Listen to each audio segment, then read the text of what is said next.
سر 16 دن تک ہیئرنگ چلتی رہی. آپ کے جو وکیل تھے انہوں نے زبردست وکالت کی تھی جموں کشمیر کے کیس کی. تو اب 11 دسمبر کو اس کی ججمنٹ آنے والی ہے. کیا کچھ ایکسپیکٹ کرتے ہیں آپ, کس طریقے کا فیصلہ آئے گا؟ دیکھیے ہم نے تو ساری امیدیں کورٹ سے رکھی ہیں، اور شاید مجھے لگتا ہے ہم پہلے پٹیشنر تھے جو کورٹ گئے تھے پارٹیوں میں سے، اور ہمارا ابھی بھی یقین کورٹ میں ہی ہے کہ اللہ کرے کہ جو فیصلہ ہے وہ جموں کشمیر کے لوگوں کے حق میں ہو. سر جس طریقے سے ہوم منسٹر نے پرسوں پارلیمنٹ میں بیان دیا تھا کہ نہرو کی بلنڈر تھی آرٹیکل 370 رکھنا، اور اس کے ساتھ ساتھ ہم لوگوں کی جو ملک کے لوگ تھے ان کی ڈیمانڈ تھی کہ آرٹیکل 370 ہٹایا جائے، جو ہم نے کیا. تو آپ کو لگتا ہے کہ اس ماحول میں جہاں ہم جو ہوم منسٹر وہ وکالت کرتے ہیں ہٹانے کی، جموں کشمیر کے لوگوں کے احساسات یا جذبات کی قدر کی جائے گی؟ دیکھیے نارمل سرکمسٹانسز میں جو کورٹ ہوتا ہے، کورٹ اس سے بالا تر ہوتا ہے، اس کا ایموشن سے پالیٹکس سے کوئی لینا دینا نہیں ہوتا ہے. میں جو مطلب جو ایک نارمل ایک ڈیموکریسی میں جو کورٹ کی حیثیت ہوتی ہے اس کا اس سے کوئی لینا دینا نہیں ہوتا ہے کہ میجورٹی اوپینین کیا ہے، مائنورٹی اوپینین کیا ہے، وہ قانون سے جاتی ہے، اور ہمیں جو لگتا ہے کہ قانون ہمارے حق میں ہونا چاہیے. کل محبوبہ مفتی نے کہا تھا کہ بدقسمتی سے جو ہمارے اپیکس کورٹس ہیں یہاں پہ یا جو انڈیپینڈنٹ ہمارے انسٹیٹیوٹس ہیں وہ کمپرومائز ہو رہے ہیں. آپ کیا کوئی دیکھتے ہیں اس میں؟ وہ ان کو بولنے کا حق ہے، میں تو نہیں بول سکتا ہوں. اچھا سر، یہ بھی جاننا چاہیں گے کہ آپ کو یاد ہوگا کہ لگاتار جو مرکزی سرکار ہے یا یہاں کی عالمی انتظام ہے وہ ڈنڈورا پیٹ تھے کہ ہم نے ڈیموکریسی گراس روٹ لیول تک پہنچائی ہے.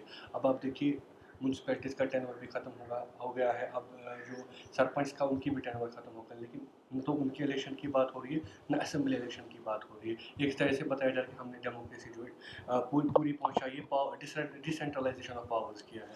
تو ایڈمنسٹریشن کو میں بتانا چاہوں گا، یہ جو ڈیموکریسی ہے نا، یہ پارٹ کانسیپٹ نہیں ہے، یہ ایک فل کانسیپٹ ہے. ایدر یو ہیو اٹ اور یو ڈونٹ ہیو اٹ. یا آپ کے پاس ڈیموکریسی ہے یا آپ کے پاس ڈیموکریسی نہیں ہے. اگر گراس روٹ پر کی ہے تو کیا اس کا یہ جواز ہے کہ جو ٹاپ لیول پر ہے، جو ڈیسیجن میکنگ ہے، جہاں لاز بن سکتے تھے، جہاں پوری اسٹیٹ چلائی جا سکتی ہے، وہاں نہ رکھیں؟ وہ کیسی ڈیموکریسی ہوگی؟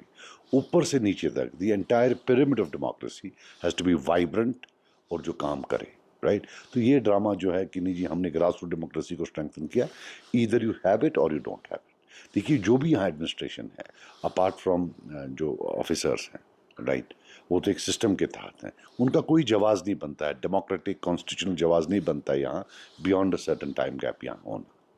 یہاں جموں کشمیر کے لوگ نے جن کو چنے، چاہے ہمارے سیاسی حریف کو چنے، کسی کو بھی چنے، any day that is better than what we have. L G صاحب کا ماننا ہے کہ اگر لوگوں سے پوچھا جائے تو 80% لوگ جموں کشمیر یہی مانیں گے کہ ہم ایل جی انتظامیہ میں ہی رہنا چاہیں گے. نہیں، میں نے بھی سنا کہ ایل جی صاحب نے ایسا بولا ہے کہ 80% لوگ جی بولیں گے، لیکن اس کے لیے الیکشنز ہوتے ہیں، وہی طے کرتے ہیں 80 40 20. اب کل بولے نہیں جی اب اوپینین پول ہو گیا تو آپ پارلیمنٹ نہیں کریں گے، ایسا تھوڑی ہوتا ہے.